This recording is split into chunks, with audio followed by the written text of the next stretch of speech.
Welcome to Islington Town Hall. I'm standing here with a very good friend of mine, Sir Hugh Middleton. Yeah, he doesn't say much. Sir Hugh is famous around here in Islington, and he has two statues, one here at Islington Town Hall and the other at Islington Green. He is also the namesake of a pub, a square and a school, which I'm not going to film as that would be a bit creepy. Why is our friend Hugh so famous? Well, it all has to do with a very special river, which I'm going to show to you today. Welcome to the New River. Despite its name, it's actually rather old. Being constructed over 400 years ago, it was a man-made waterway supplying Londoners with fresh drinking water. The cute little hut we see here is actually a watch hut. Built in the late 18th century, it was for the lineman in charge of this section of the river. His job was to stop people from bathing and fishing in the river and polluting the water. Hello. Oh yeah, okay. Yeah, there's no one in. Built between 1604 and 1613, this magnificent feat of engineering flowed 27 miles all the way from Hertfordshire to its terminus, the reservoir known as the New River Head, right here in Islington, where it flowed through London through a network of pipes. But why the need for the New River in the first place? Well, in 1600, London was one of the finest cities in the world. Unfortunately, the same could not be said for the quality of its drinking water, which was incredibly polluted. You see, for most Londoners, their water came from the Thames, but it also served as their sewer as well, and this caused a whole host of nasty waterborne diseases. Londoners were crying out for clean water.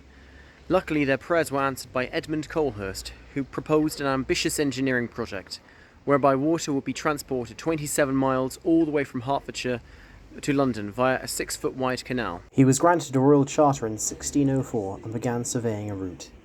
Unfortunately, the project was stalled for a few years because of Colehurst's financial difficulties. Someone else needed to step in and finish the job, and that's where our friend Hugh Middleton enters our story.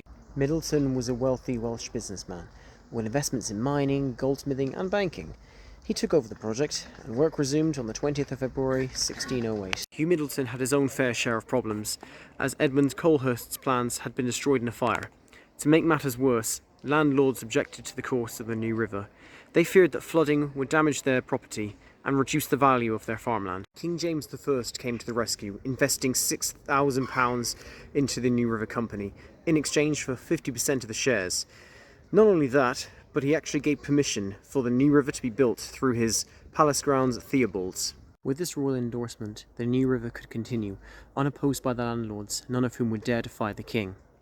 However, this was not merely philanthropy on the king's part, but rather a shrewd business move, a Stuart-era version of Dragon's Den, if you will, which would allow the king to profit handsomely from the completion of this waterway. After all, kings are always looking out for more money, whether they're building palaces, waging wars, or dressing to the nines.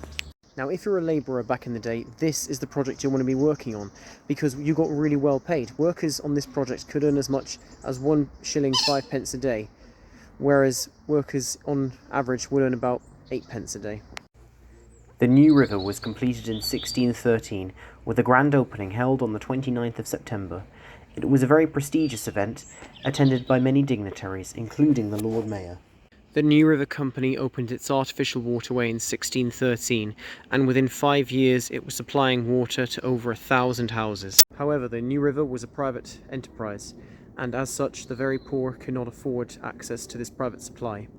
They had to make do with still collecting their water from the Thames and from public pumps. Lying close to the New River, Sadler's Wells Theatre gained the nickname the Aquatic Theatre because of its speciality, which was staging spectacular maritime dramas by filling a huge tank with water from the New River, making it an actor as well as an aqueduct. Now, as you can imagine, achieving something like this meant that you were entitled to a statue, and there is a rather nice statue of Sir Hugh Middleton on Islington Green. This sculpture was unveiled in 1862 by William Gladstone, the Chancellor of the Exchequer, who became Prime Minister in 1868. Of course, statues aren't the only landmark of Middleton's legacy.